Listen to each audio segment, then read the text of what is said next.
en présence du Seigneur. Le sacrificateur se lave. Il va entrer, n'est-ce pas, à la maison du Seigneur. Voici la maison du Seigneur. Dehors, c'est pas beau, mais à l'intérieur, c'est beau. C'est pas comme chez vous, il n'y a pas beaucoup de meubles. Il y a juste 3 meubles dans la maison du Seigneur. Il y a une table ici, c'est la table des pains de proposition. Il y avait 12 pains sur cette table. Le pain symbolise Jésus, c'est la parole de Dieu. Chaque matin, il faut se nourrir de cette parole. Amen. Chaque matin, l'on doit se nourrir de la parole du Seigneur. Et c'est là qu'on va trouver la transformation. Et c'est là qu'on va comprendre qui dirige notre vie. Quel est le vrai but de la vie? Imaginez un journaliste en 2019 qui irait faire un reportage au désert. Qu'est-ce qu'il ne dirait pas pour nous avenir? Mais nous servons un Dieu qui est capable de nous sustenter. Nous servons un Dieu qui est capable de combler tous nos besoins. Jésus nous invite à manger sa parole chaque matin. Il y avait 2 services de sacrifice. Un service du matin et un service du soir. Et à chacun de ces services, on parlait du Seigneur. Les pains étaient renouvelés. Voilà pourquoi la parole est toujours nouvelle. Frères et sœurs, chers amis, après la table des pains, il y avait l'autel de l'encens. C'est là que la prière était faite pour aller vers Dieu. Parce que là, ce n'est pas là que Dieu réside. Ça, c'est la première chambre de la maison du Seigneur. Il y a des chérubins, ce sont des anges qui sont artistement travaillés. Le Seigneur a pris du temps de dire à Moïse, quand tu feras le voile qui va séparer le lieu saint du lieu très saint, le voile ne doit pas toucher le plafond.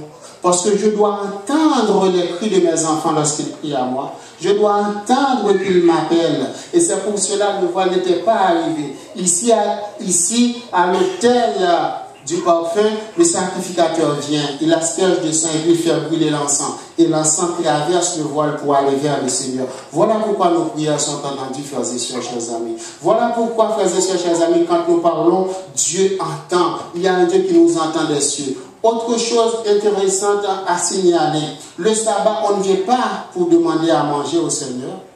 Le samedi, on ne vient pas pour demander la dernière voiture, on ne vient pas pour demander l'argent du loyer, non. Il y a la semaine pour ça. Comment Dieu a comblé les besoins de son peuple? Il n'y avait pas d'eau, il a fait jaillir d'eau du rocher. Amen. Il n'y avait pas de supermarché, chaque jour la manne tombait. Amen. Pour nourrir son peuple. Et les vendredis, la manne tombait combien de fois? 2 fois. 2 fois. Je fais des provisions pour toi, pour que le samedi, le sabbat, tu n'as pas besoin de demander à manger au Seigneur. Il sait que tu en as besoin. Tu n'as pas besoin de demander des vêtements au Seigneur. Ces choses, ce sont les païens qui les recherchent. Ton Père Céleste sait que tu en as besoin. Le samedi, le sabbat, on vient à l'église pour remercier tout simplement. Amen. Merci Seigneur.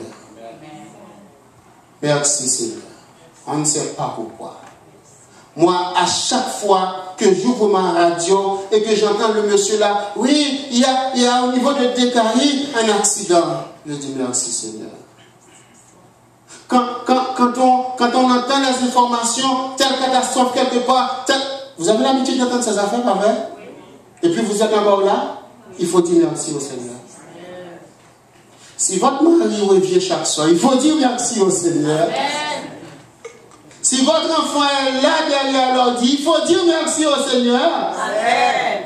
Si votre mariage tient encore, dites merci Seigneur. Amen. C'est pour ça que le sabbat est fait. Et si le mari est parti, demande au Seigneur qu'il revienne.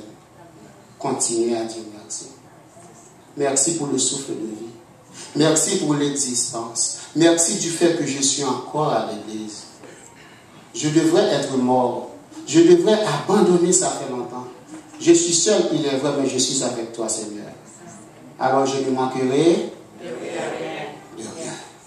Donc, l'autel de l'encens, on vient prier le Seigneur, lui dire merci pour tout.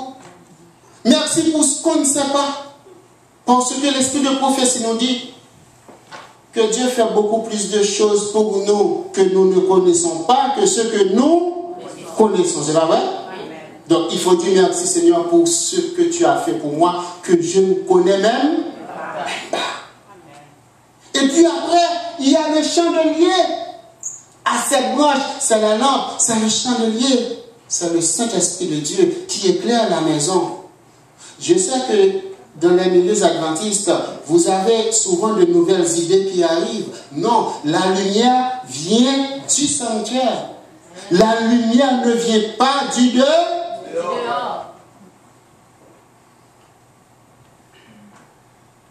La lumière doit se trouver à l'intérieur du sanctuaire.